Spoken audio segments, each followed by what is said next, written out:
And of course, as soon as I hit start recording, clump, clump, clump. Hello, everyone. Welcome to the podcast of the nerd. I'm Ian. Happy Monday. How's your week starting out? I hope you got up to something fun this weekend. I hope you did what I didn't do and actually got outside. I mean, maybe it's overrated. I don't know. I wouldn't know. I'm here. I'm doing things. You know, sorry, I moved the microphone. Cardinal sin. The last time I had a skin cancer removed, the doctor was like, "Yeah, you really shouldn't go outside." And I was like, "Well, isn't vitamin D like an important kind of thing?" Apparently, they make clothes with UV protection in them, and my entire wardrobe is supposed to be made out of that stuff. What a weird way to start. Anyway, I just want to tell you, you look good. It's good to see you. Today on the podcast, as I mentioned last week, I'm trying a slightly different approach than I have been doing, so, if things feel a little different. That may be why. Definitely the podcast is a work in progress, which is interesting because it's also about work in progress. Little less scripted, but I'm getting this one out to you. It is Monday, is it not? And there was a podcast 6 days ago, so we did it. I would yell, but it would peak the microphone and probably be bad for your ears. So we'll just go, yay, we did it, high five. Anyway, to that end, today I'm going to do a resolutions update. I'm probably going to title this one "A Tale of Balls Dropped," which is not intended to be a euphemism or have other connotations. New band name. After that, I had a conversation with my friend Lani of Chipperish Media to enter into the next phase of the writing process with one of my resolutions this year, write a novel.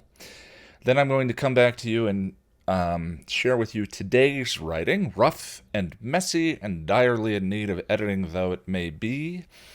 Part of all of this, the benefit for me in the podcast has always been to the signpost and to regularly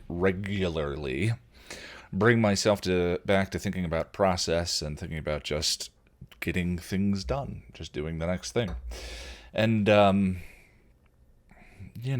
thought maybe by sharing just a rough free write that it might be encouragement to other people to do the same.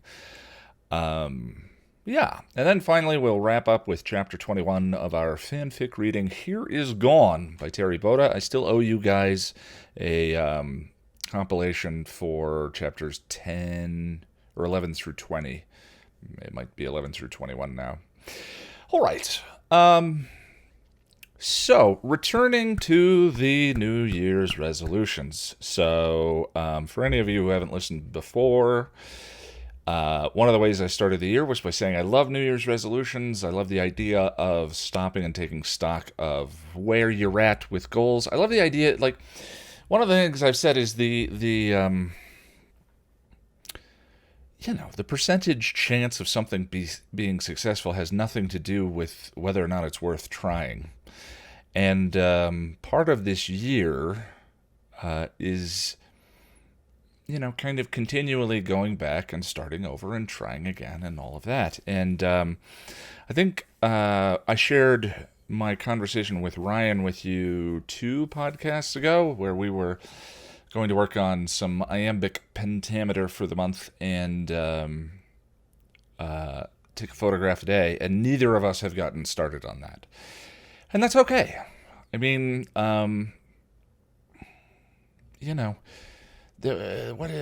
there's this weird compulsion to accrue evidence one way or another. I mean, definitely I'm a creature of comfort. I'm definitely someone who, seeks inertia and peace and relaxation. I wouldn't say apathy, but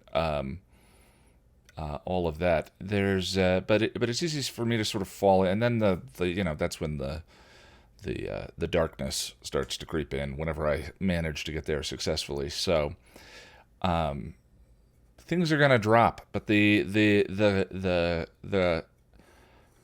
toxic compulsion to say, well, I guess it dropped and I'll start over again tomorrow or in a month or whatever it may be, is part of the thing to overcome. So, these New Year's resolutions I probably have not touched in a month. And we're in the middle of a quarantine / pandemic / lot of crazy things, a lot of good things, but it's a lot. And there comes decision fatigue and news fatigue and social media fatigue. And me personally, I just don't want to do anything. But I know that way lies a bit of madness as well. So here we are. It's Monday, and these are the things that I'm sharing with you, my accountability buddies, to pick back up again. So let's run through them together. So the goal here the idea here is to sort of talk about where we started at the beginning of the year, where we're at now, and set a goal upcoming. So spiritual. The original goal was morning meditation. That changed to journaling with some meditation, and now I've been doing this thing, blindfolded journaling for 25 minutes in the morning. It looks like this. I actually highly recommend it if you identify with any of the stuff I've said and the way my mind works and all of that. Maybe there'd be a benefit in this for you. But I had a friend try it this weekend who was justifiably cynical about being a person alone in the room who puts on headphones playing a rainstorm to type into a page to no one. On the surface of it, it looks crazy, but she did it and was very surprised at what came up. And I believe the key is to just not resist any of the thoughts that occur. If you feel weird and silly, type "this is weird and silly" down and wait for the next thought. And if you want to explore a particular thought, explore a particular thought. Explore how you're feeling. That's the first thing. The other big key is if there's nothing to say or to type or to think, then you're kind of at the destination. And I tend to just sit there and listen to the storm for 25 minutes. The white noise playing in the headphones. I never end the exercise early. And it just has been working for me. I don't know why. But when the ADD is on overdrive and I'm Control-T Twitter, Control-T Reddit, Control-T Facebook, YouTube, if I steer myself into a journaling session and do it in this particular way, since I can touch type, even the words on screen are a distraction. I usually, in the first 5 minutes, feel tension just kind of rolling off my shoulders and just kind of being present. And, that's a great jumping off point for the rest of the day, such that it's now become the thing I do every morning. And I think I've discovered in that process what I was looking for with meditation, which is just kind of like, meditation is awesome weightlifting to understand a particular muscle, which is the idea of letting things go, letting a thought go. But what I found through the journaling process is that there's like this sub-level layer of thought that maybe has not found cohesion into a complete sentence yet, but it's bothering me. Like seeing my grandpa last week and all of the stuff that stirred up just occurred in a half-second moment of standing in his kitchen, And so it's hard to let go of a particular thought or to know if there's something to do with it if you don't spend a little time being present and sort of sweeping the floor of your own brain from time to time. That's what it feels like to me is maintenance, is cleaning off the desk before getting to work, I guess. I don't know. It's been very helpful. But so my goal is to do that every morning over coffee. I'm not sure at my current success rate. Anytime I've gotten anything done in the past couple of weeks, the day started by me doing a 25-minute journaling session and then going into whatever the thing may be. including today. So between now and Monday, regardless of my goals for the day, or if it's a day off, I'm still going to do that 25-minute journaling session. Relationships. I think I started the year with the goal of 10 communications on OkCupid sent by Monday, sent by me, and a reply to anyone who writes me.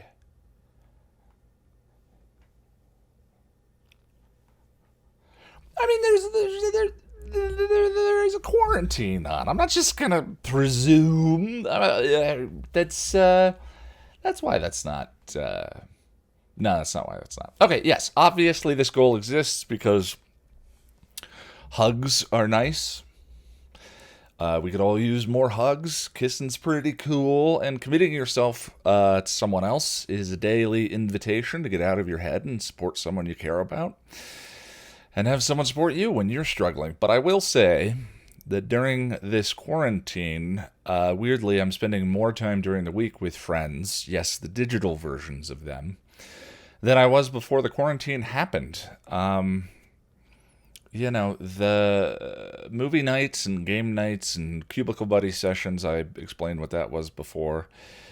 And under the banner of relationships, I feel like those relationships count. So notice how I'm distracted from that category without setting a goal for next week? Financial. Goal was eyeball the budget on the daily. Track everything once a week on a Wednesday. That one's coming along.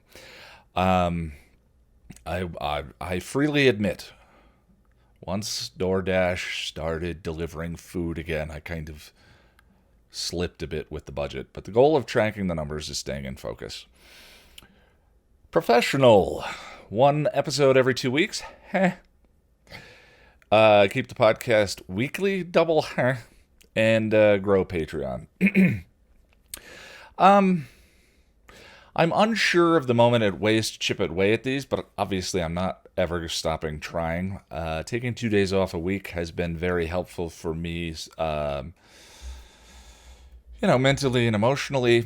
There have not been concrete results, specific measurable results from that exist yet in the productivity output.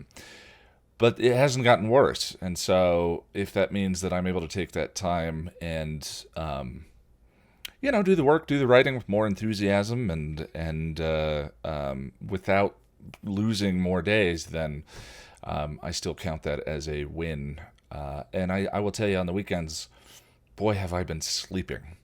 Sleep has been evasive for a year and a half since I quit my job, September 2008 or September 2018 was one big insomnia fest. What have I just done to my life? And that has sort of continued because I never gave myself time to just not be thinking about the channel and the goals and what the next thing is and so forth. And I know the weekend thing is working because I'm able to sleep. And boy, is it important. So, yeah, that was I think that was the last attempted kind of change to chip away. I have an idea for something today, which I'm going to try this week, and we'll see if it's successful. Goal is, guys will be guys by the end of the week. This podcast is 6 days from the last one, so hey, it's the beginning of a chain. That's all we're looking for. And that's really all I have on that one right now. Day by day, the goal is read and acknowledged. That's where we're at. Personal. These are the personal resolutions. I'm going to write a novel. You'll hear more about that one in the next section and after. There was a van on this list for some reason. This is how much the sands can shift. That seems insane to me now. But I remember starting out the year very attached to the idea of that ProMaster.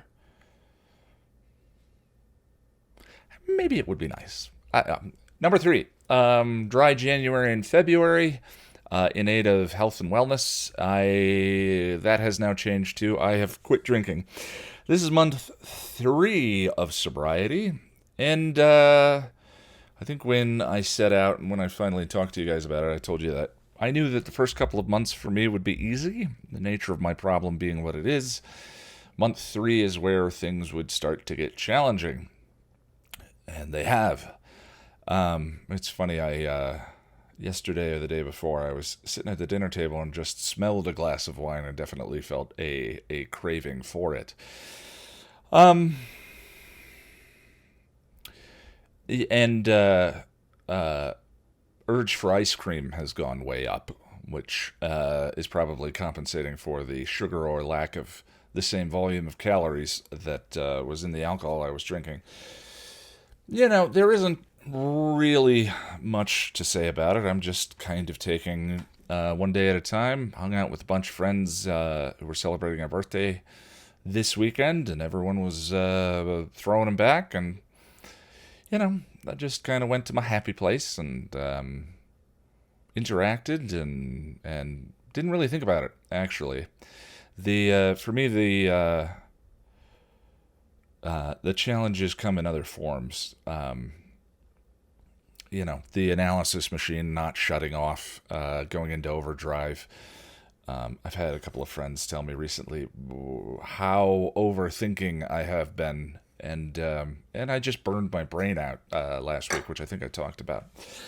And that I don't remember that happening when I was imbibing on the regular.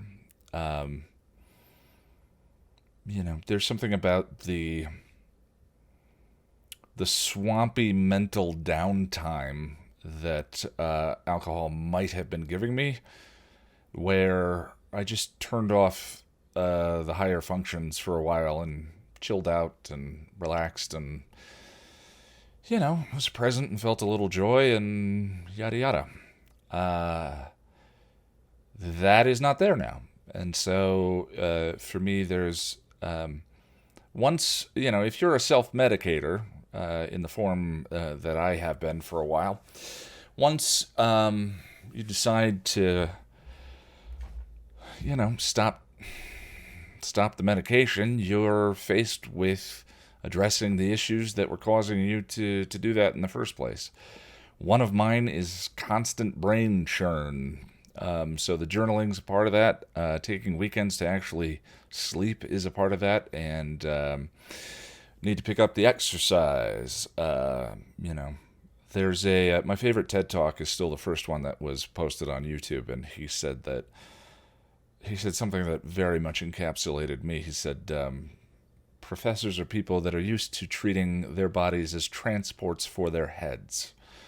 And that's a very good way of encapsulating my 20s and 30s. And I just know from the weight loss and success earlier this year that we are biological.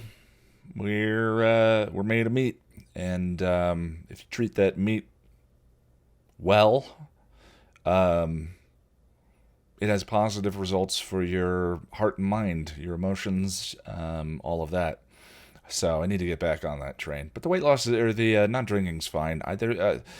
There's not really been any close calls or anything like that. It has just become a grind this month.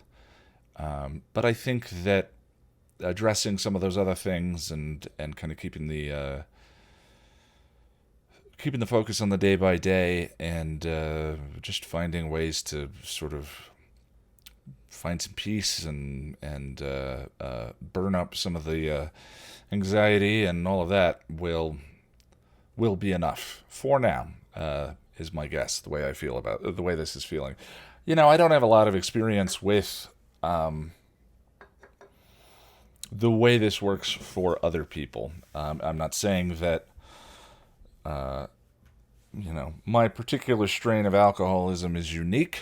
Far from it, I'm sure. I'm just saying that,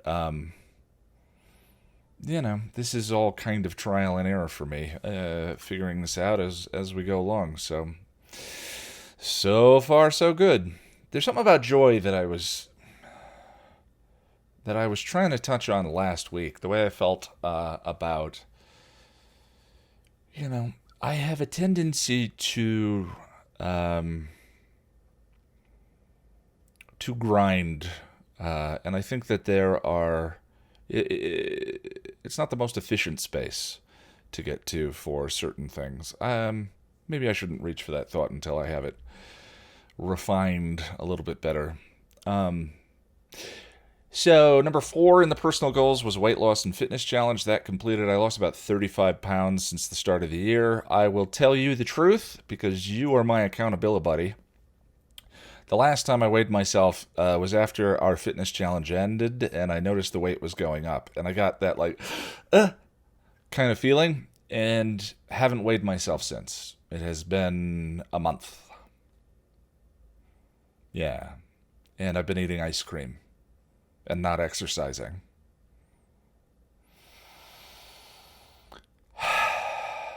Feels good to say that out loud. Okay.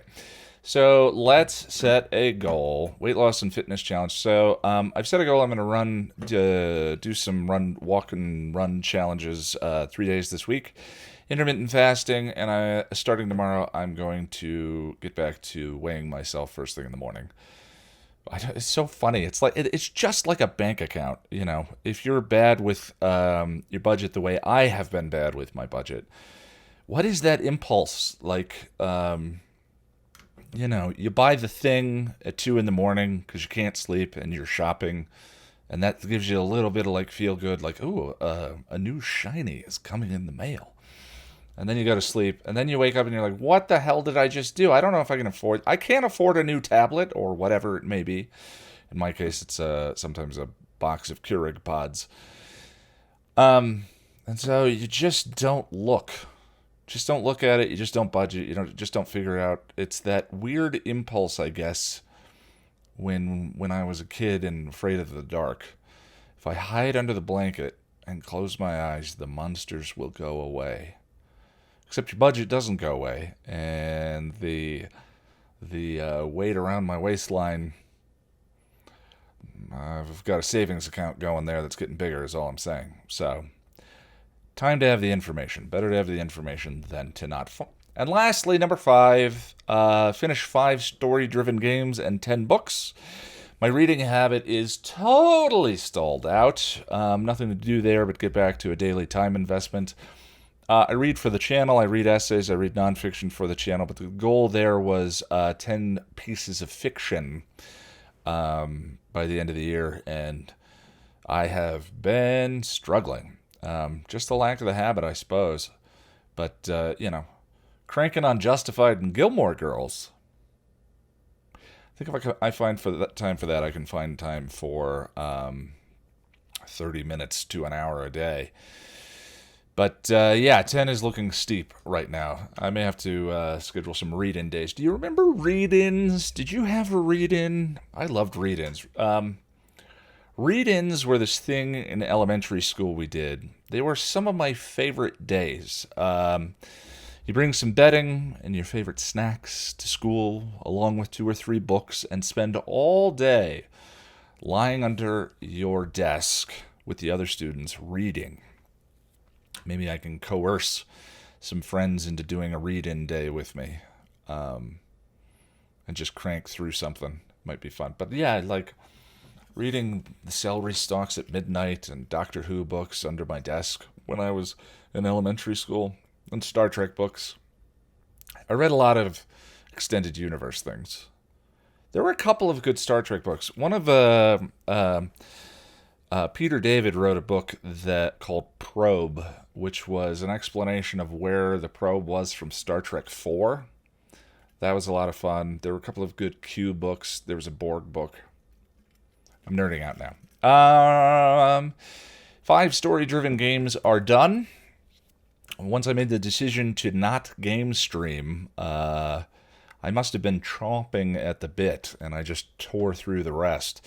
Since the start of this year, I have finished The Last of Us and its DLC, Life is Strange 2, Batman Arkham Origins, Assassin's Creed Unity, Homeworld Deserts of Karak, and Mirror's Edge Catalyst last Wednesday. I started The Last of Us Part 2 on Friday. Those guys, there's so much to say about those 2 games. There was a moment in the game where a character was going through a house and finds a photograph. And I just broke in half, weeping over my controller. Um, it's the experience from media and stories that is the reason why the channel exists, to kind of see and understand your own life through a piece of media. And that moment unlocked something for me. Funny enough, last weekend I also hopped on Zoom with Lani as she finished Hellblade Senua's Sacrifice and had a very similar experience with that one. Roger Ebert was definitely something of an idol of mine, but those 3 games definitely disprove his infamous statement about games can't be art. Senua has a model for grief and abuse and all of that across its lore that is just staggering. We had a wonderful conversation about that. Speaking of Lani, she has been my coach in the writing process. We had planned to meet and move into the next stage of writing a novel in May, I believe it was, and here we are nearing the end of June.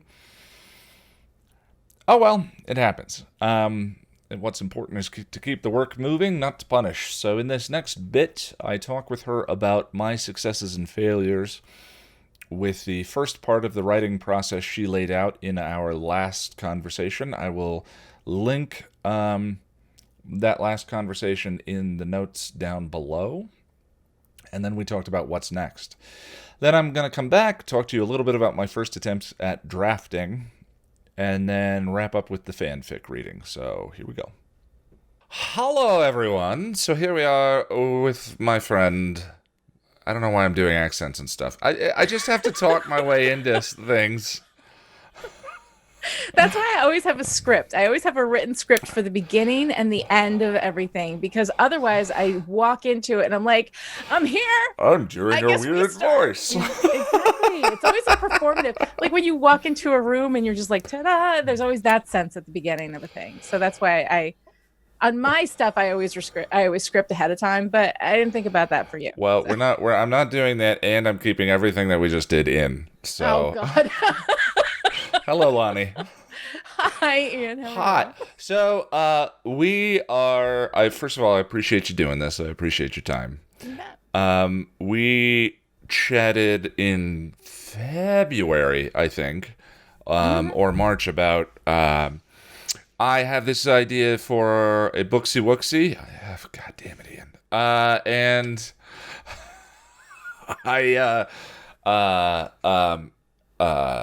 you have guided me through sort of like what the overall steps are, what the arc of the writing process has been.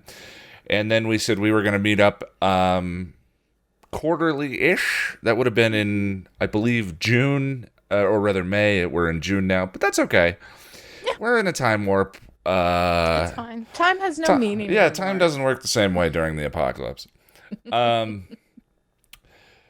And the first part of the steps, if you can kind of run me through, what was the first phase? And then I'll give you the breakdown of what I accomplished, and I hope to get a gold star, but you can tell me. Be harsh. Well, spoilers. I've been, hanging out with you behind the scenes, so I kind of know how this is going to end, but it's okay. We'll keep that. I know. They don't know. They don't know the process. The first phase of the writing process, again, is discovery. Discovery is when you are like kind of engaging in the magical idea. You're making collages, you're making soundtracks, you're doing discovery writing, which is writing that is not necessarily intended to go in the book, but it's just kind of giving you a sense of the history or the setting or the characters or, who they are.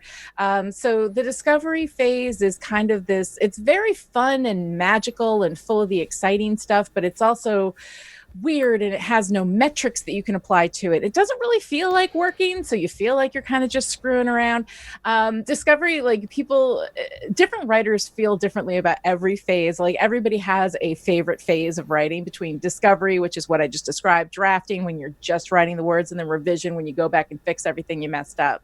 And discovery is a challenge for a lot of people because you don't feel like you're getting a lot done. But Ian, I think you got a lot done. I feel the opposite, but that's okay because I trust you.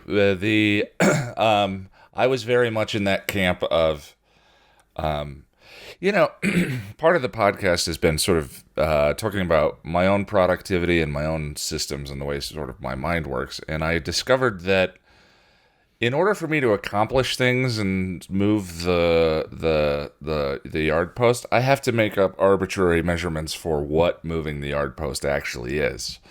The yard stick, not the yard post. I know sports, and so in this case, not having sort of a, I need to gamify things in order to have a sense of like what an accomplished day is, and so.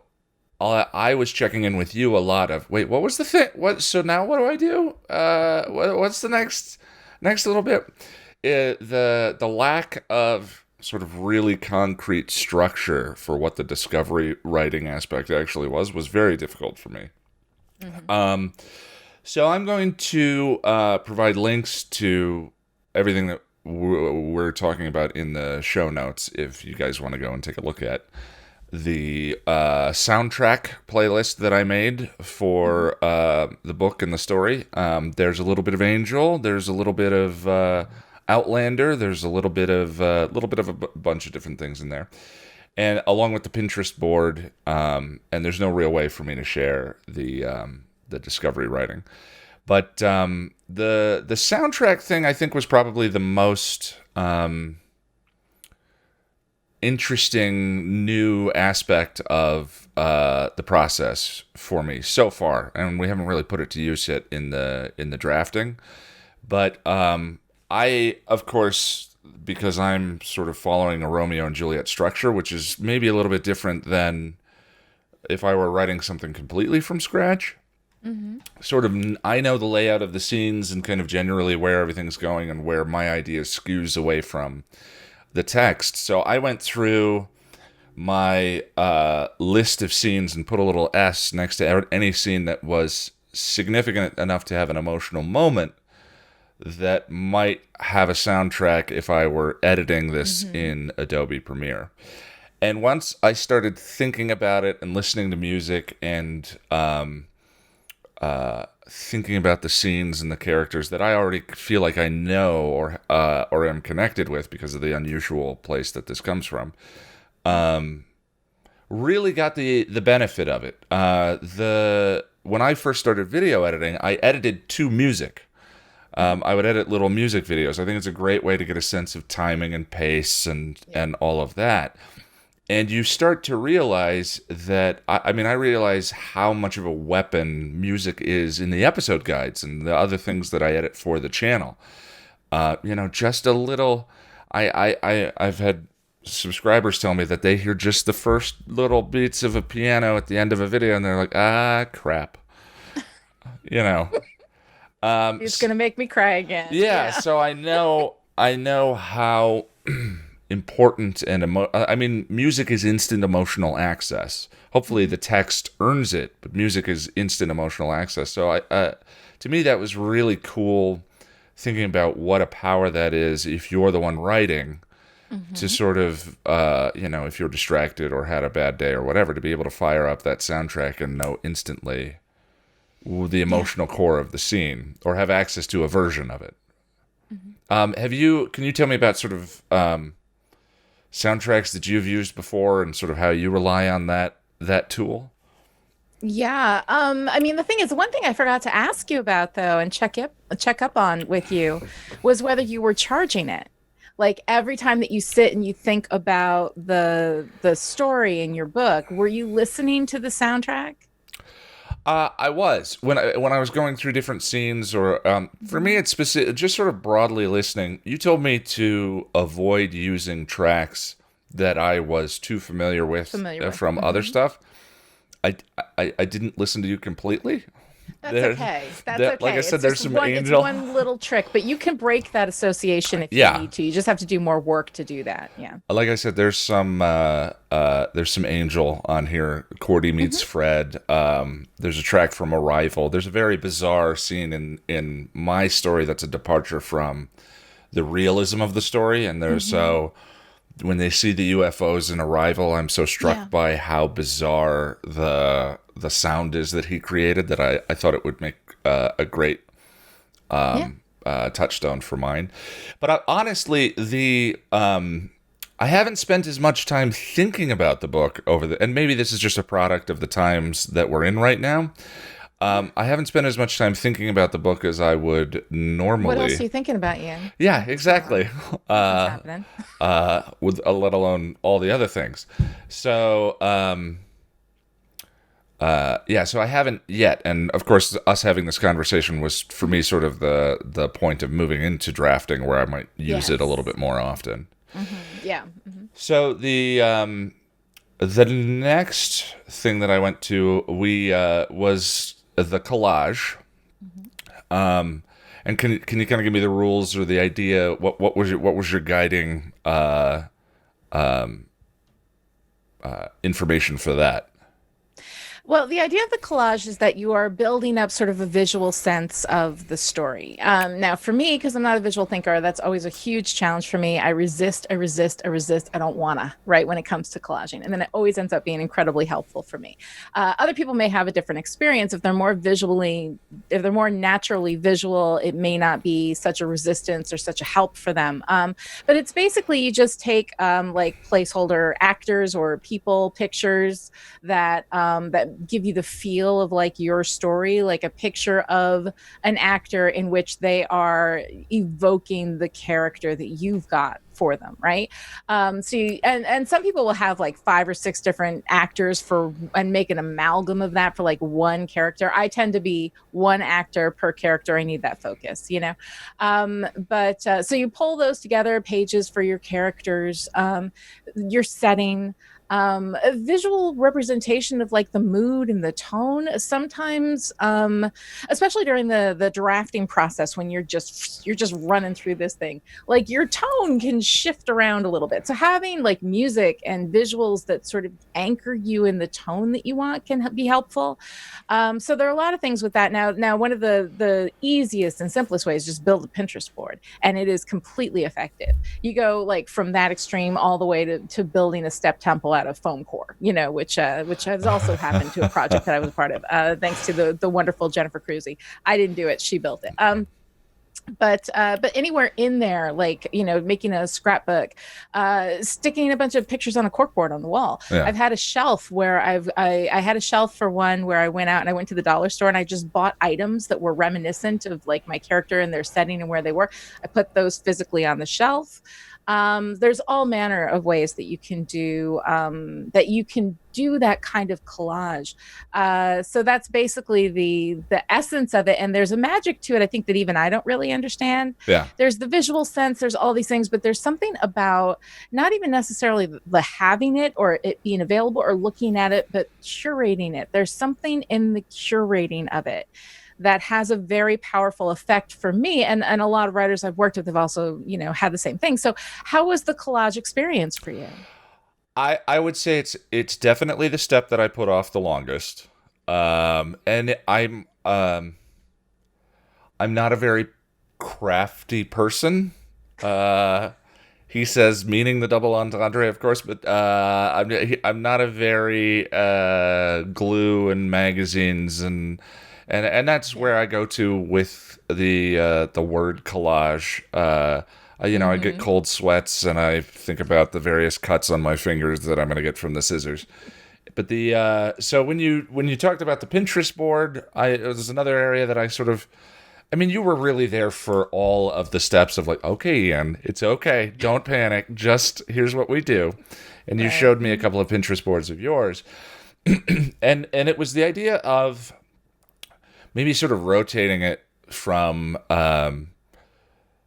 I mean, it is whatever the way you described it is very open ended. It is whatever way it needs to be for it to be useful to you. Yes. Right. And so for me, where it became useful was in the casting notion of it, Yeah. casting the story, casting and again, there's a link to the Pinterest board that I created at the bottom.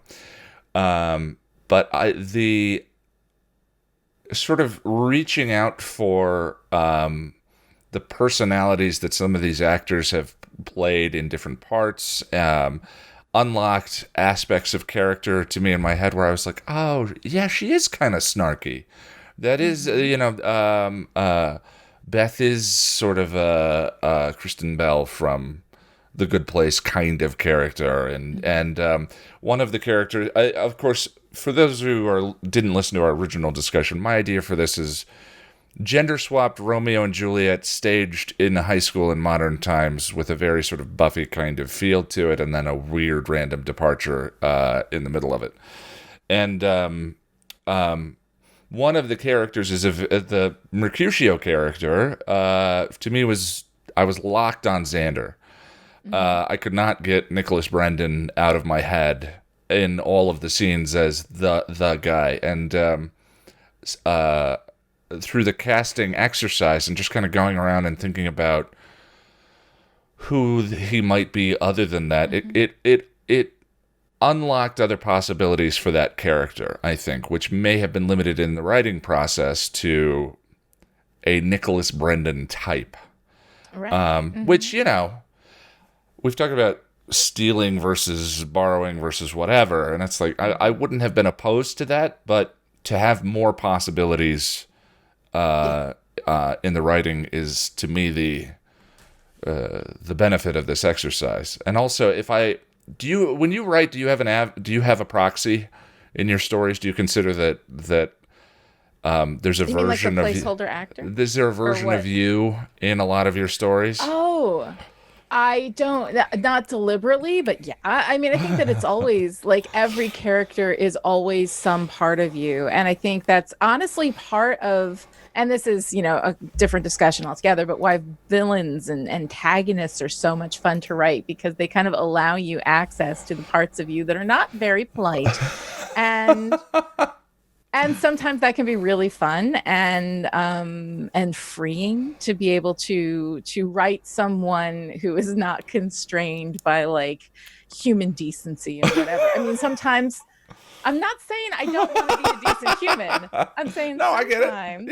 Yeah, it's fun to be able to play in that space where you're not actually harming anybody. So I think that even in the dark characters, even in the characters that are not like us, there is always a part of us there if we're really in it, if we're really writing, like, you know what I'm saying? Like there are some times where you go in and you just dash something off and you're not really present for it, but if you're really present in the writing, if you're in the thing, I don't think that there's any part of it that isn't at least a little bit you. Absolutely. I mean, I was thinking more in the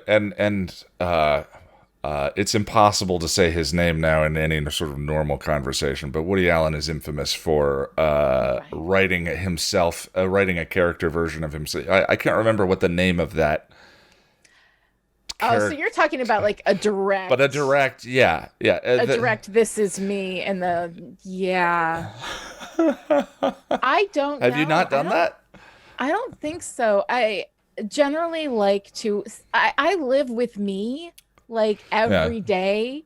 So generally I try not to do that, but I do think that does happen though a lot. Like one of the big examples of this is Bella from the Twilight novels, right?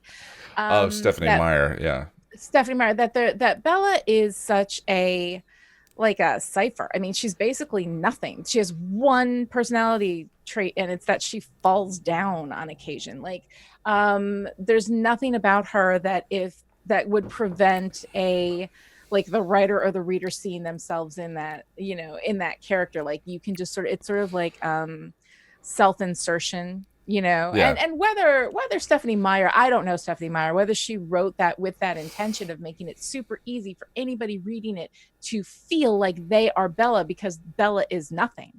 There's nothing in Bella that's contradictory with anybody because she has no personality. Okay, people who love Twilight, calm down. It's great. I only read it once, and it was 10, 15 years ago. I don't even know whenever it came out. So I'm just saying, like, there were things in there that I think Stephanie Meyer actually has more writing chops than necessarily she gets credit for. But when it comes to the characterization of this one character, I think I'm going to stand by that. So in that circumstance, that might have been like a self-insertion fantasy for Stephanie Meyer. I can kind of see that kind of character. For me, I think that my personal psychology is a little more elusive, maybe a little less honest, with itself. Yeah. Like, no, it's not me. I'm not like that. I mean, so the long answer to that, the short answer after this really long, stupid answer in which I threw Stephanie Meyer under the bus is, yeah, I'm sure. There's a for me, there's a very, so I came up with the idea for this story, again, repeating myself a little bit here for anyone who didn't listen to the original discussion. I came up with the idea for this story about 6 years ago, about the same time that I wrote Why You Should Watch Buffy, and I was throwing things against the wall to see what stuck. I think it's a good exercise for anyone who is searching for something. But I was also sort of dealing with it, I was dealing with a breakup and some of the fallout from that. So there is a character in the story who is just kind of a direct version, he's a side character in the story that's kind of a direct version of that person that I was at that time. So I was going to say, bringing it back to the Pinterest board, one of the more fun, entertaining aspects of it for me was casting that character. And I settled on Hugh Dancy, who is, we'll say, a little dreamy, a very beautiful man. And the ego exercise of casting the version of me as just this dreamy, I know him from Hannibal the most, but he's an English actor who is, it was a lot of fun. That's all I'm going to say. It was, there was a little bit of like, well, of course he would look that beautiful and troubled. Okay, I reject the premise underlying all of this with you. I just want you to... I will allow it, but I want it officially in the record. I reject the premise. I sort of stumbled into it by accident, but then seeing Hugh Dancy's face and picturing him as that character, the ego boost was real. Hey, it's awesome. That's awesome. Hey, life is like full of, what is it? The night is dark and full of terrors. That's like, it's kind of what life is right now. Yeah. You know what? A moment in which you feel good. I think that's awesome. Yeah, Reject the premise, but yeah, no, I think it's making great. myself Hugh Dancy. Who cares? So anyway, again, for anyone listening who's interested, I'll include the Pinterest board at the bottom. And I'm not sure exactly.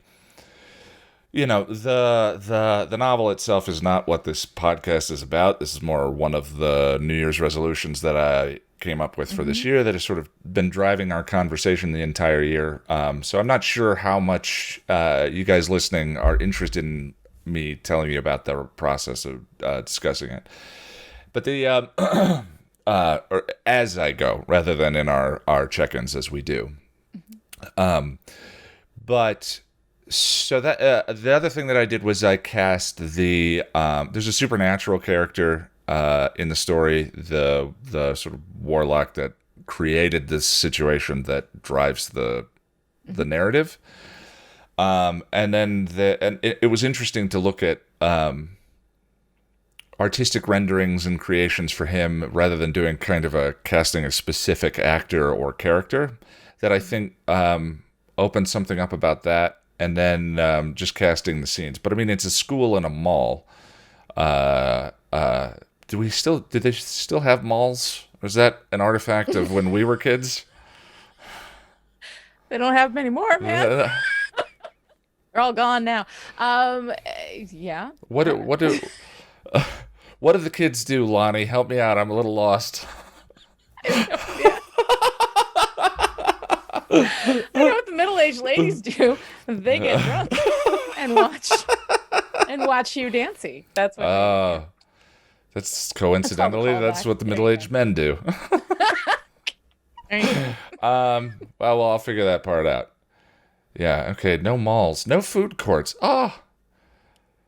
Yeah, well, no, in your world there can be. Yeah. Yeah. All right. You got warlocks, dude. If It's you want a mine. mall, you can create a mall. That, It's oh, fine. that's true. I'm like debating the merits of the realism of having a food court in a story with psychics. Yes, yes. All right. And every now and again, you have to remember that. Yeah. Yeah. That like That's you can, it's your world. You can do whatever you want. well. And so the last part of the exercise was just whatever free. You said was whatever free writing you need, Mhm. and can you kind of Yeah. go into that a little bit? Yeah, discovery writing is a lot of times we as writers end up doing discovery writing that we put in the book that doesn't need to be there. That's where I would say like some 90% of your prologues come from. And anybody who's familiar with me knows about me and prologues, and you can find me talking about that everywhere. I'm not going to go into it now, but that's the kind of like the backstory, the history, the things that happened when they were 10. The discovery writing can come in the form of letters that your characters write to each other. It can come in the form of taking a personality test as your character and getting a sense for who they are that way. All of these things are discovery writing, just figuring out what their standard order is at the local coffee house, like things like that. These things that may never actually end up in the book, but that sort of fill out the world and the characters for you in a way that you sort of need to draw on, even if you never use that coffee order specifically in your book. Knowing it is going to influence your understanding of the character. And so those things, writing those things, that's all discovery. It's all discovery writing. Well, so where I sort of landed on that, and again, this is kind of an unusual project because I had already written 100 or so pages of this a few years ago. So I've decided not to use any of that. But in my mind, that sort of made all of that discovery or exploration writing. Yeah. And I do remember in that process struggling a bit with Ani, who's my the main character of the story, and switching and just doing an interview with her. An interview between the writer and the character, and I remember doing that because as I was writing, I was struggling with how she would behave in this scene. She was just a little too general. I didn't understand what her motivations were or what her emotional center was in particular scenes. And switching and doing the interview with her and almost asking her directly what that was brought that out. But I remember that I did that as a necessity that I discovered during the drafting process.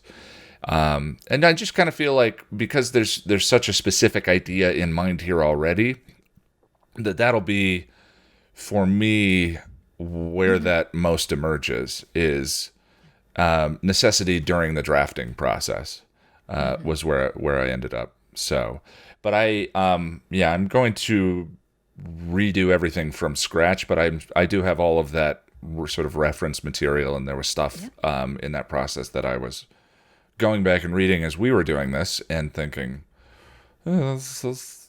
I kind of like that, which is You can pull in bits and pieces too as you go, from stuff that you wrote before. I mean, I've done that before where I've like thrown out a whole bunch of stuff, but then there's like one thing where I'm like, no, I'm going to need that. Yeah. And so you just go in like a magpie and you pick out the shiny bits. Yeah. So then so I think we did it. Yeah. Part 1, stamp complete. Next up, we have the drafting process, which is just all the you've described as just all the writing. It's just the writing, but as somebody who, like, as you talked about at the beginning of this, that having that metric, having a goal to hit, I think is a really like motivating thing for you. I think you might really enjoy the drafting process. I hate it. It's my least favorite part. It has been all I've been thinking about for the past couple of months while we've been doing this is really I can't just start. I want to write. For me, knowing all the signposts of the different scenes, and we've talked about how in my head there's a natural sequel built in. Yeah. Because there's a conflict in the story that gets revealed later on. I guess that'll be the Tempest. The I love it. the yeah, I've been. I mean, this is just so structured Hmm. that I've just been anxious to dig in and get going and do it. So, drafting is everything. You're talking about brain dump. Can you give me some of the tips that we talked about the last time? Tips during the drafting process. Yes, the drafting process I think is best approached as just like a hard run right through the center of it, right? You're gonna sit down every day and you're gonna have a goal every day. And what that goal is gonna change for different writers, but you want it to be what you can comfortably do plus maybe about 15%, right? So let's say if you're a writer who's comfortable doing 600 words, then you would go ahead, I can't do the math, and do like 800 or whatever. That would be your daily goal, right? So for me, I'm good at 1,500 words. So I usually shoot for about 2,000. I guess 25%, whatever. I can't do math. I'm not a math person. The whole point being a little bit more than what you think you can comfortably do. That pushes you outside of your comfort zone. It makes you run a little hot while you're working in this space, right? And some days you'll do that and you'll be like done and it's it. You can keep going if you want, or you can stop at that goal. Some days it's going to be like pulling teeth. You're going to have to write for 15 minutes, then stop for an hour, and then write for 15 minutes and fit it in little pockets throughout the day. But most of the time, you're going to want to really try to hit that goal. So it needs to be an achievable goal so you don't feel like you can't do it. You don't want to push yourself too hard, but just a little bit. And so every day you go in, you whatever that word amount is that you picked, you go for it. If you need to adjust that word amount as you go to make it a little bit more challenging or a little bit less so that you can hit that goal every day, then you go ahead and do that. And you just write and you don't worry about it. You don't worry about if it's going to be something that you actually use. Some of it is going to be discovery writing, and sometimes you're going to go back and revise, afterward. Like revision and discovery and drafting are not distinct phases. They do bleed into each other a little bit, but I try to keep them as separate as I can so that I can really use the power of any one phase at any given time, to its best ability. The other thing that you really need to do in order for drafting to work at this clip, where you're just really writing, is you have to go in with the deliberate intent to write crap. And I don't know if I talked about this on the I think you did a podcast little last bit, but time. please. Yeah, yeah. Basically, what it is this: is that you have an internal editor, and your internal editor is not your friend. They like to make you think they're your friend, but they're not. Um, so you start writing, and your internal editor is like, "That's stupid," and then you're like, "Well, okay, maybe I can change this thing, or I can do this, or I can edit that, or I can change that, or that's just dumb, or whatever." And then you waste your time and your energy trying to please, for me, that bitch, right? And the thing is that the more terrible things you write, like especially in the beginning, deliberately terrible, you go in and you think, how can I craft the worst sentence ever, right? And then you just do that a bunch of times. And what happens is that your internal editor is so detail oriented and so criticism oriented, and they need a certain amount of energy in order to attack every single thought that you're having, right? So they go in and they're like, well, that's a terrible set. That is also a terrible set. Wait, that one's terrible too. Like that. And then eventually they smoke out and just glitch and die. Right. And that is the moment when your writing gets so good. Hmm. It gets so good because that critical voice inside does more to hold you back than to make you better. That critical voice has no business in drafting. Drafting is about the excitement and the fun and the running through a field of daisies. It's just that experience, and you cannot fully experience it or fully create something if part of you is worried about how it's going to look, or what people are going to think, or how it's going to be bad. You can fix a bad page in revision. That's what revision is for. But a blank page you can't do anything with. And if you're worried about that internal critic, you're not going to get as far. You're not going to create as much. You're not going to have the material. And there's going to be things that you could do that you won't do because you're holding yourself back from the beginning. So this was the thing. I'd written a ton of books. No, I hadn't written a ton of books. I'd started a ton of books. I'd gotten about 5 chapters in, and then I was so revising and trying to like fix it in my head that I never got any further. And it wasn't until I did NaNoWriMo, National Novel Writing Month, every November, 1st to the 30th, you write 50,000 words in 30 days. Look it up. It's fabulous.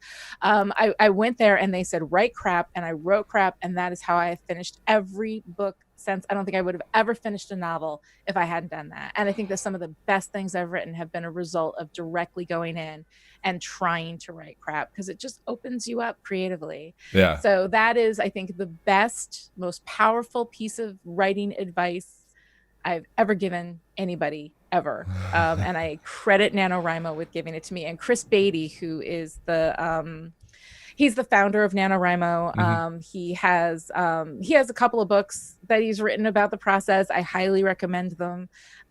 He's fantastic. He's a good friend. And I just he was the one who opened that entire space open for me. So I want to, as I give you this advice, credit Chris Beatty, because he's the one who has made a million novels happen. Wonderful, wonderful man. Yeah. Well, there's an off chance that this whole thing gets written with me wearing a blindfold. So Yes. I'm not sure that I'm not sure that editing as I go will be possible, let alone. That's awesome. But I understand the idea of you write a scene a particular way and then 5 scenes later and realize that that scene needed to go a different way in order to get the results that you're looking for here. So that kind of need to go back and revise. And the other thing I wanted to touch on again was I have talked about. For me, there was a very powerful.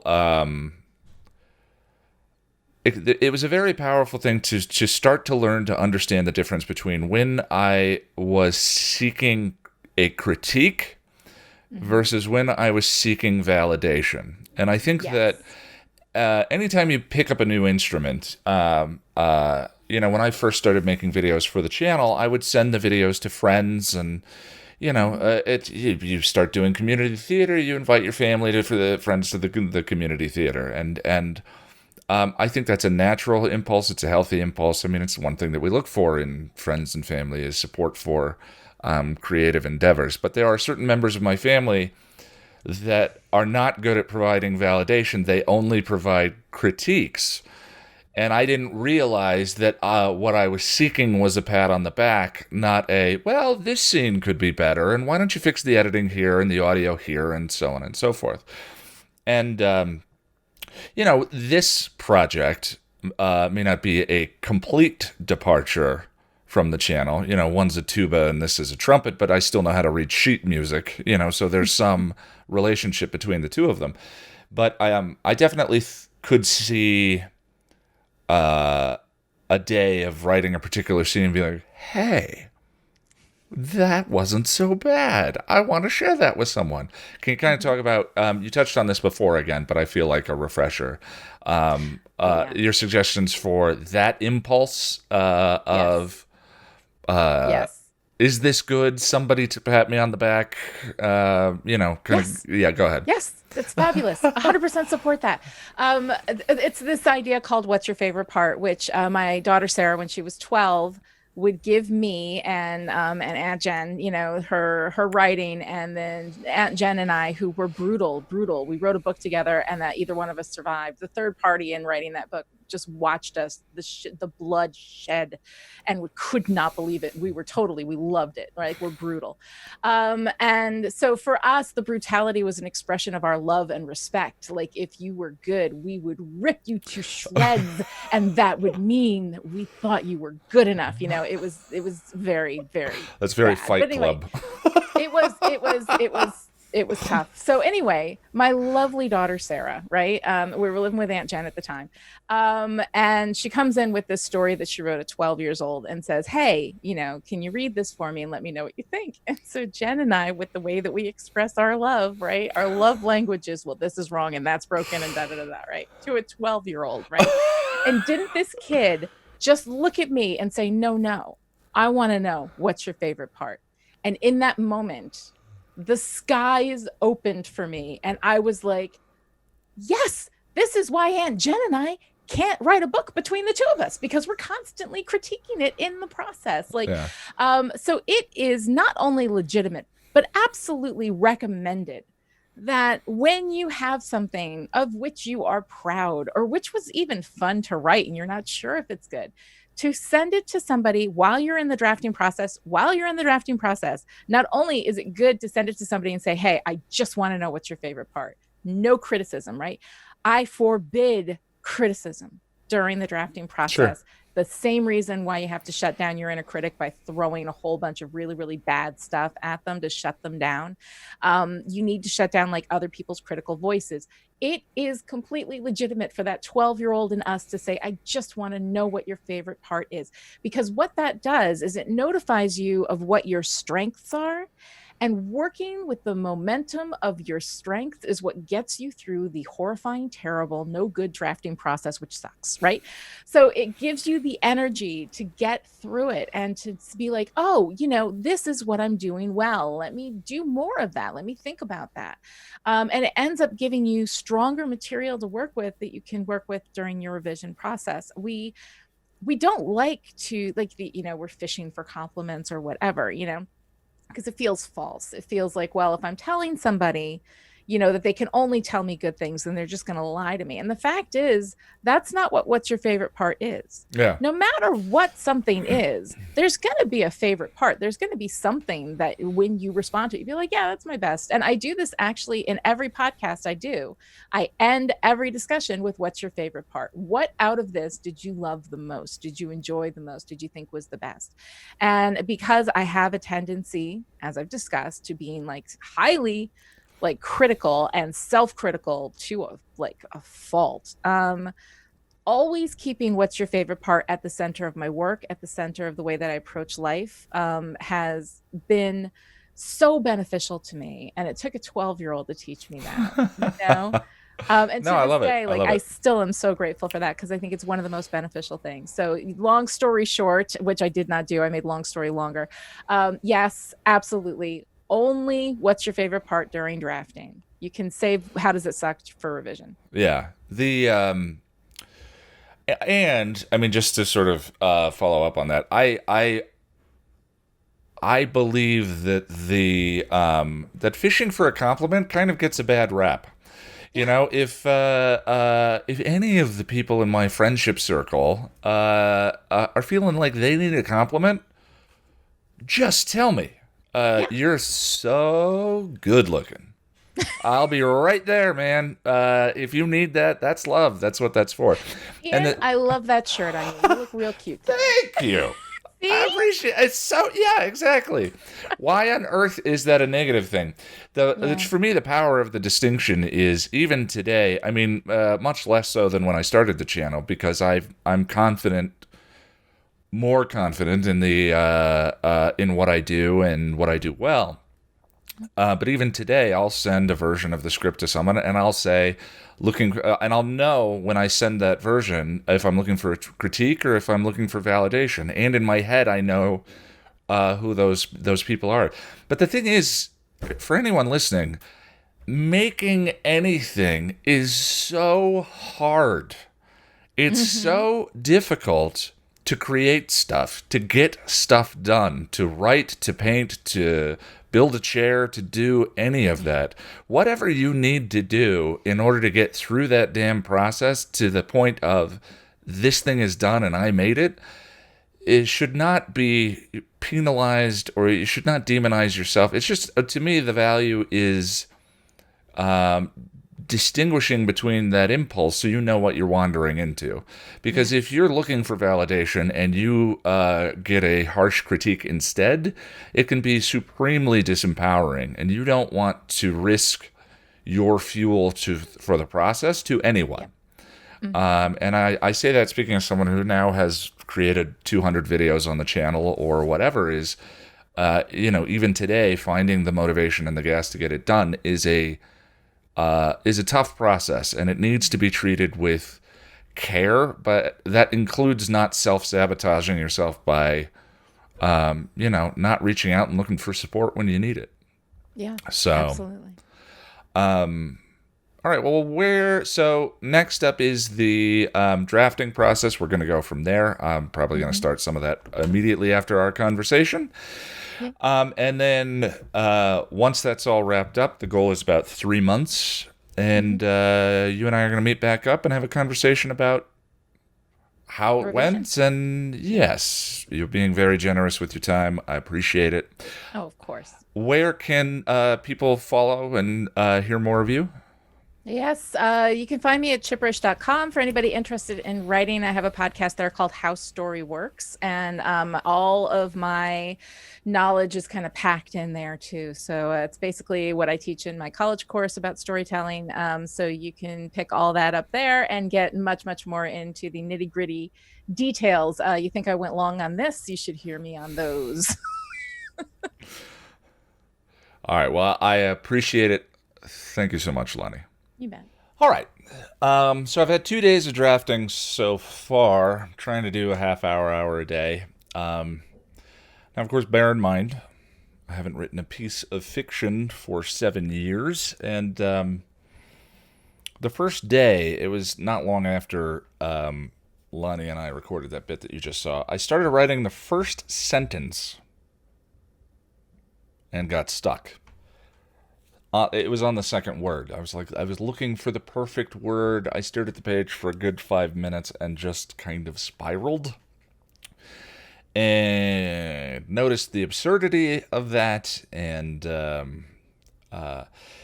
there's a, you know, there's like a safe space you have to kind of get into to just chunk it out. And I say this with all the experience of 2 days of doing this. But at least that was the case for me that first day of. I was just looking for the right word. It was like I was writing an episode guide as opposed to needing to get into the space of the scene and the characters and the dialogue and all of that. So I put the blindfold back on. I tried the blindfold thing, tried to detach from this being good and bad and just write, and it worked. Wrote the first scene. It was about 1,500 words. This morning, I started the next. Wrote for an hour, and I could not get the blindfold thing to work. There were too many details, too many questions about who this character Tom was. I couldn't get started. So I actually wrote myself a little quick outline.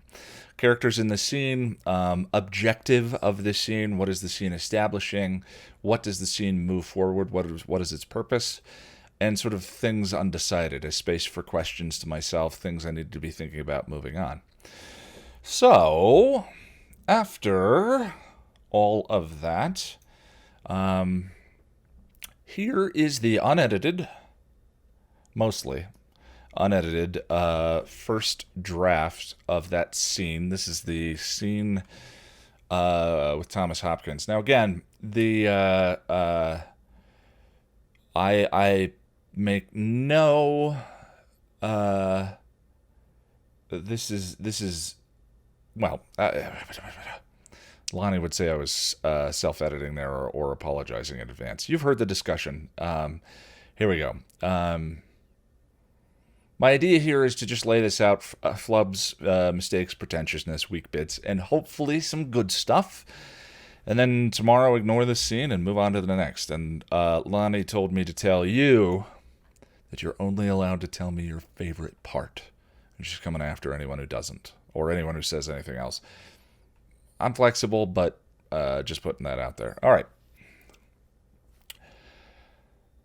Valiant effort, Derek, but Sartre with it was an atheist. You're probably thinking of Kierkegaard. Point for the nihilists. That makes it Team Nihilist 2 and Team Existentialist 3.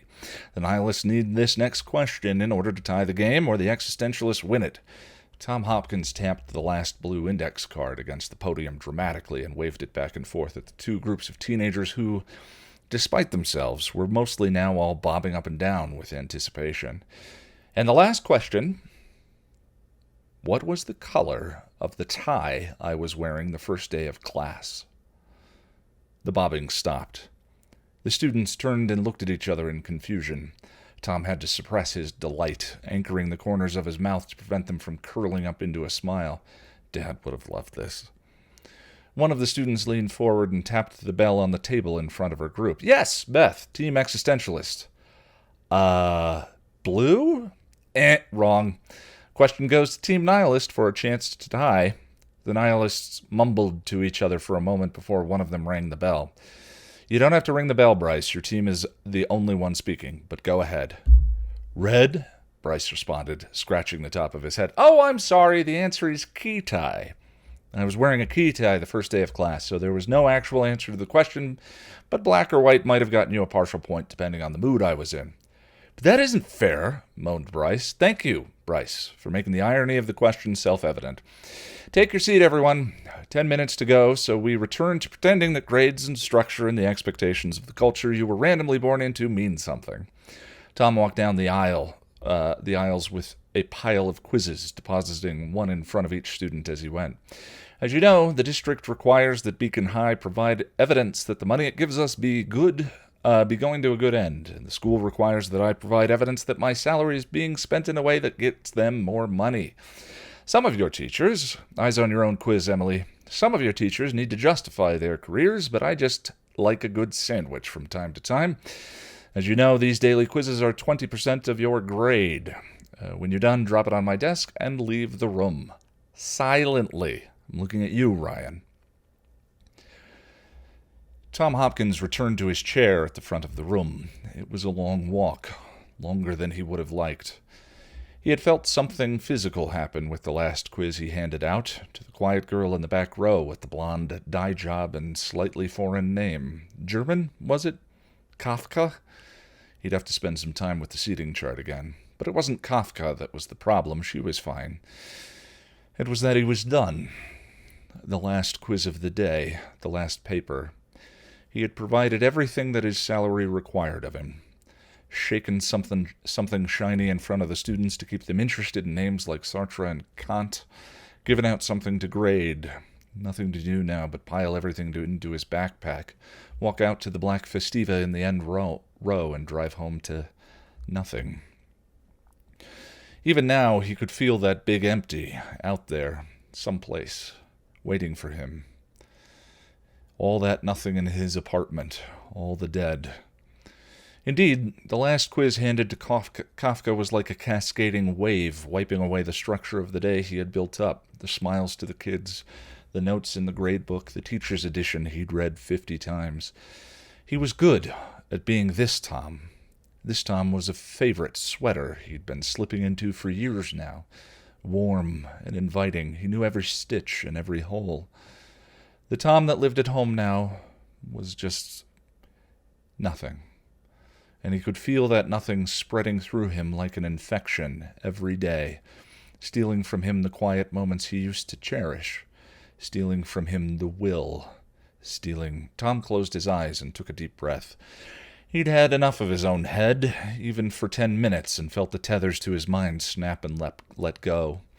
The din of those voices in his own head was suddenly silent as he floated out of his own body and into the classroom to lay against the ceiling, looking downward. He was above the kids, somewhere in the middle of the room. He looked back at himself, arms crossed at the teacher's desk, his face looking empty. From his vantage point on the ceiling, he saw now that he needed a haircut, and he was off one button or so in the row on that shirt. Distantly, he could hear the chorus of mumbles that were the students' thoughts. Tom knew it was just one of those weird phenomena that when people wrote, their thoughts were generally occupied by speaking the sentence they were trying to scribble on the page, and he had the minimum chance of accidentally picking up something personal. He wasn't trying to pry. He just wanted to be here on the ceiling, away from himself. But sooner or later his curiosity got the best of him. Centering on one mind became a matter of descending from the heights of the room to just somewhere above each student, as though he were reading over their shoulders. What Sartre would call acting in bad faith. If you believe that, I don't fucking know. Who cares? The Warriors played last night. Like, I'm going to read this crap the night before the Warriors are playing? What's Beth writing? Man, she is falling out of that. Bryce, snapped Tom from the front of the room. Eyes on your own paper. How do you do that? Mr. Hopkins is a freak. Object in the universe at the mercy of its circumstances. Sartre was wrong. Jesus says that object in the universe, if my brother is dead, then we are truly lost. Tom's eyes snapped open. All right. Yeah, that's scene 2. Hopefully, if I can crank out a scene a day, this will be fun. But I've talked about how, so this is sort of Romeo and Juliet with the gender swapped, and, and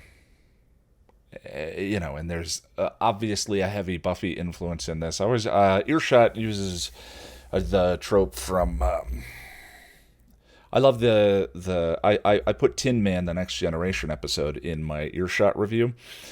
There's a character in Tin Man who can't turn off the thoughts of the crew, and I always thought that was kind of interesting and fun to play around with. And, the supernatural sneaking into the natural, or sneaking into the world, I think is very interesting and fun, assuming he's actually doing what he thinks he's doing. Anyway, that was today's rough.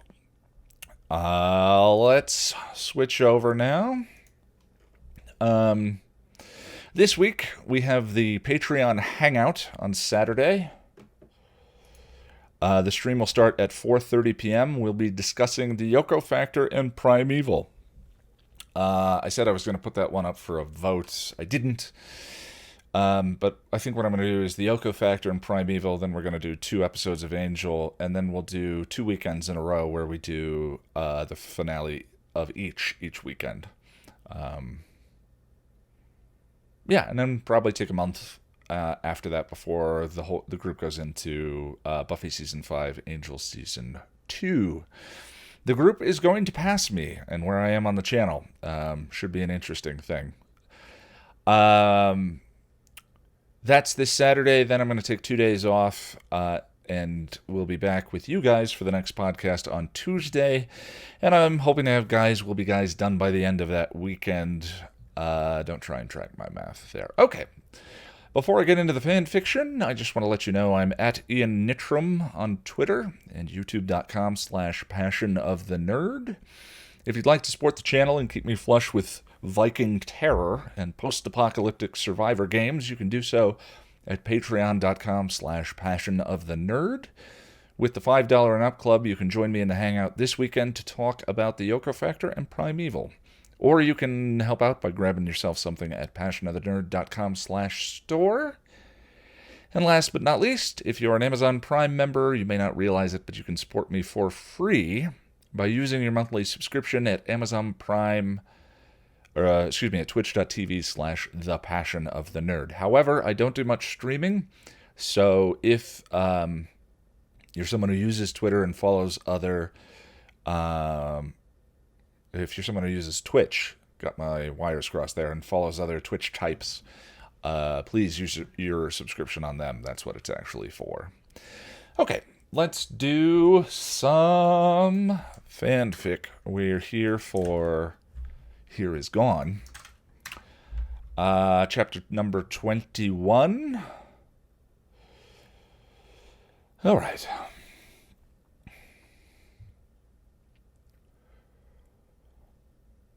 Passions was on when Dawn knocked on Giles's door.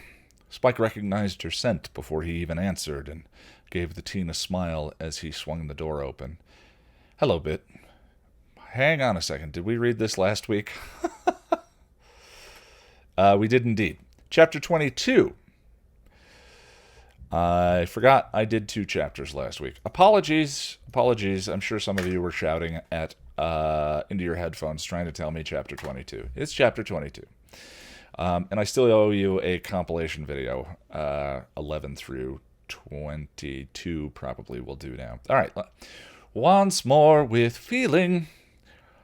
Spike was at the Bronze when Xander bumped into him just as he had before. And from there, the timeline was pretty much the same. He pushed Xander's buttons by stealing peanuts, and eventually he and Xander struck up a game of pool.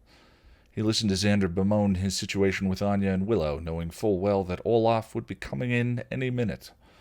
Still, He tried to pretend that he was paying attention and made appropriate comments where necessary. The biggest difference, of course, was that he wasn't carrying the guilt of telling Buffy about Riley's bad habit.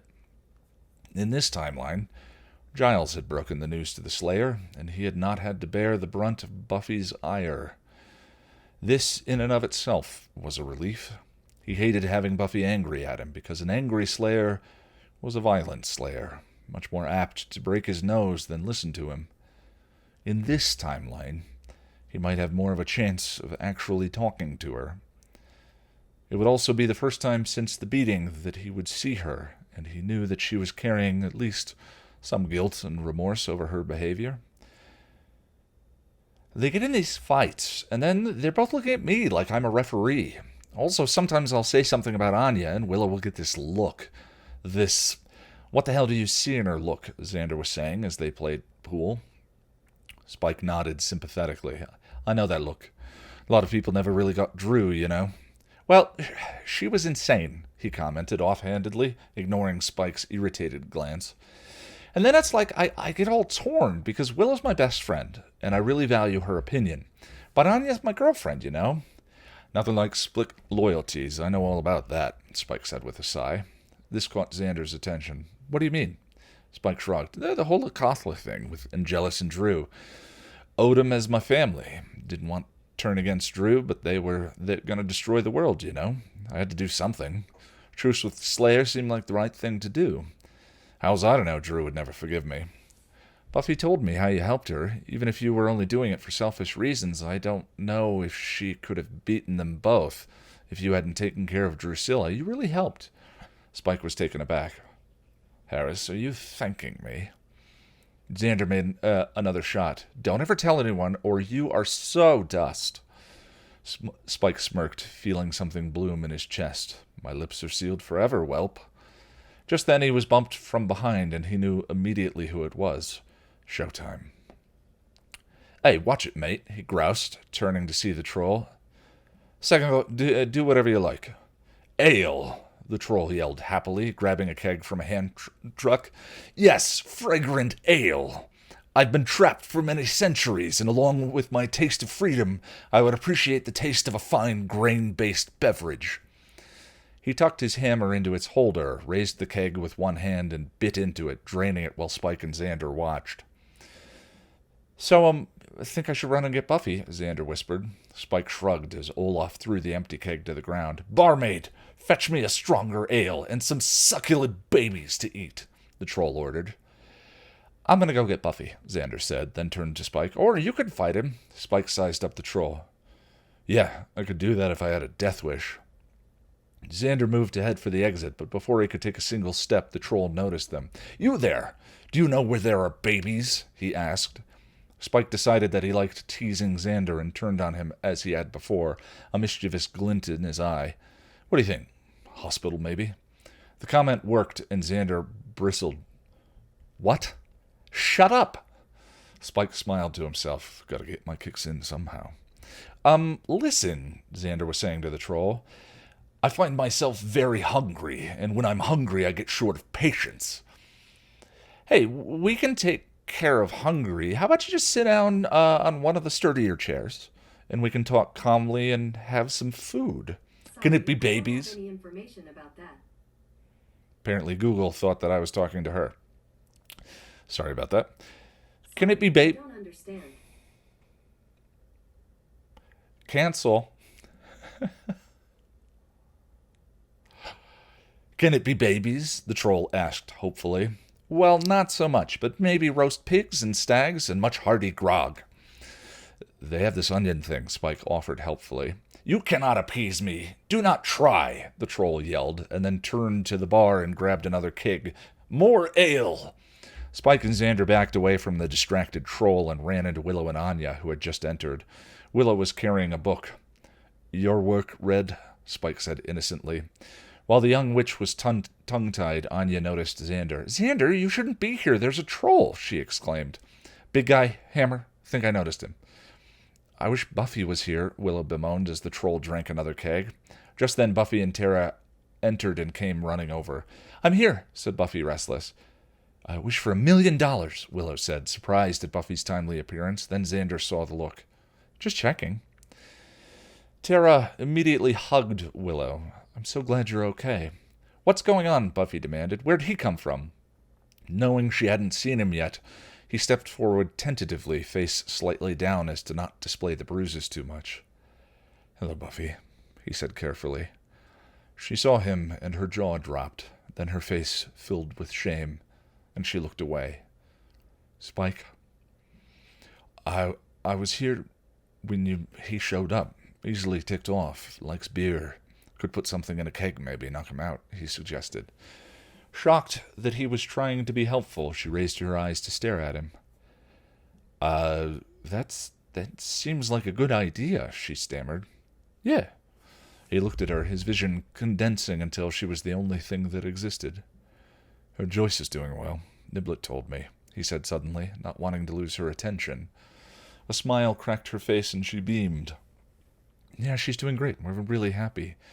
He smiled back. I'm glad. She's a great woman, your mum. Buffy looked away. Yeah, she is. You look good, too. Better.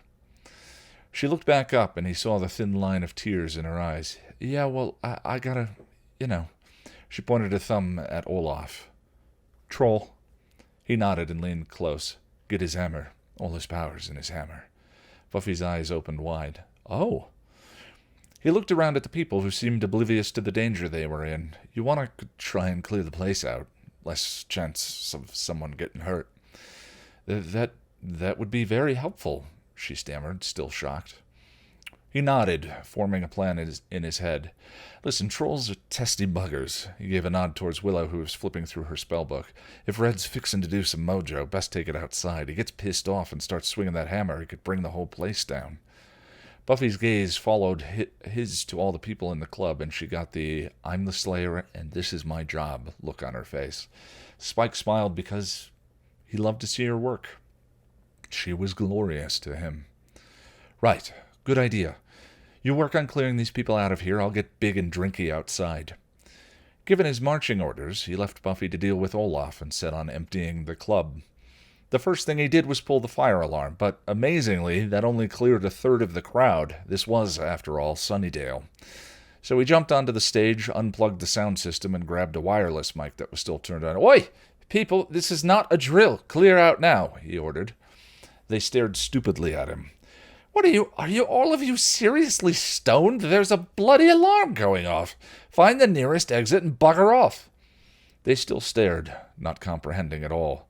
Spike raised his eyes to the ceiling, counted to 10, then gave up. Oh, bugger it. He shifted into game face and roared, Get out. That did it.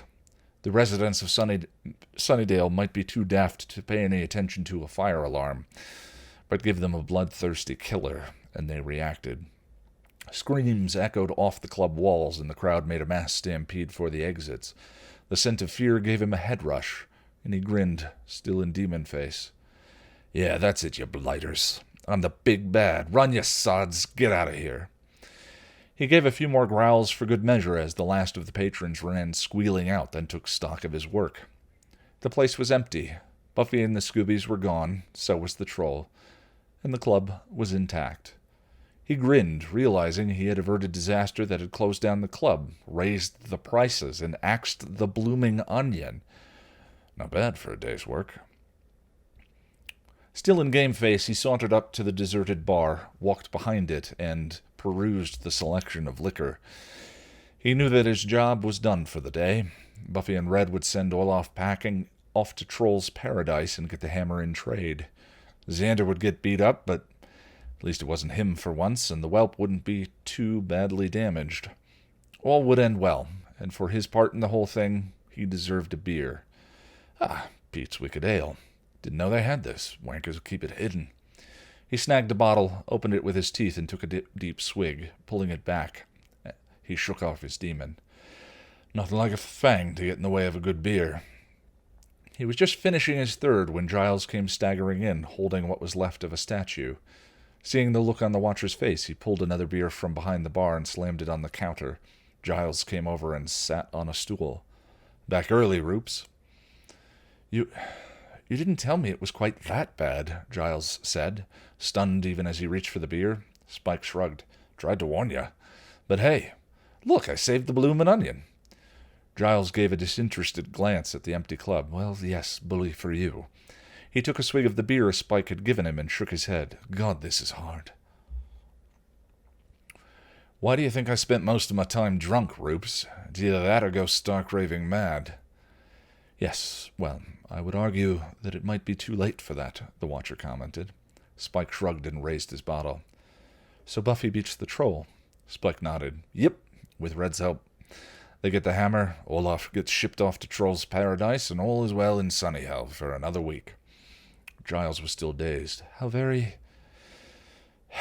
reassuring.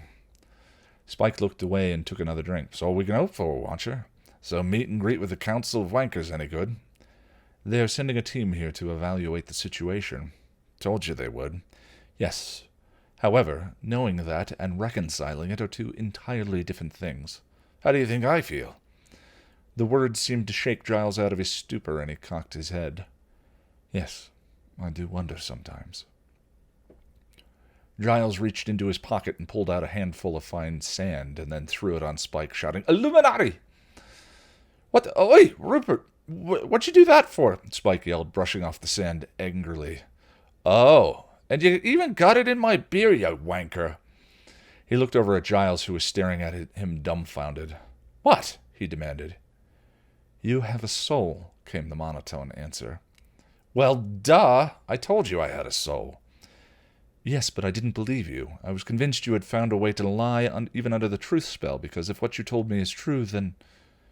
He trailed off. Spike sighed, understanding. Yeah, I know. But believe me, Watcher, I wish I was lying. Cosmic joke this is. I've always suspected that the powers that be have a sick sense of humor. Now I have proof, Giles said woodenly. The words stung more than they should have, and he couldn't help feeling hurt. Giles was his only confidant in this mess, the only one who shared the heavy burden with him, and now it had been revealed that the Watcher hadn't believed him all along. It cut him, bringing all his feelings of betrayal and inadequacy to the forefront. Well, yeah. Unlikely hero here, making the world safe for puppies, Christmas, and bloomin' onions. About all I'm good for. If I hadn't colossally screwed up when I had the chance, none of it would have happened. Giles looked apologetic. I didn't mean it that way, Spike. You're doing the best that you can. Yeah, but it's not good enough, he replied, then shrugged. It never will be. Look, I have a hankering to drown my sorrows in solitude. I'm pretty much healed up now, and I thank you for your hospitality, but I'm going to go back to my crypt. You look me up when you want to do another planning session over a few bottles of booze, and I'll be game. In the meantime, I'll go back to my cave, where all of us nasties belong. He began walking towards the exit. Giles tried to stop him. Spike, can it, Rupert? Can't handle it right now. He looked back at the man who was looking broken and exhausted, and knew Giles looked like he felt inside. You do what you gotta do, and I'll do what I gotta do, and we'll leave it at that. He turned away and stalked out. More beers behind the bar, Watcher. Help yourself, he called over his shoulder as he left. He did not look back. All right. Probably a good spot to end it. I know with my chat with Lani, we have a bit of a long one today. So I hope you join us for the discussion on Saturday. And I hope I have something for you sometime this week. Follow on Twitter if you want to keep abreast of that. Until then, I mean, you know the drill. Please take care of yourself. Try and find some time to take a breath. And I'll see you in a week.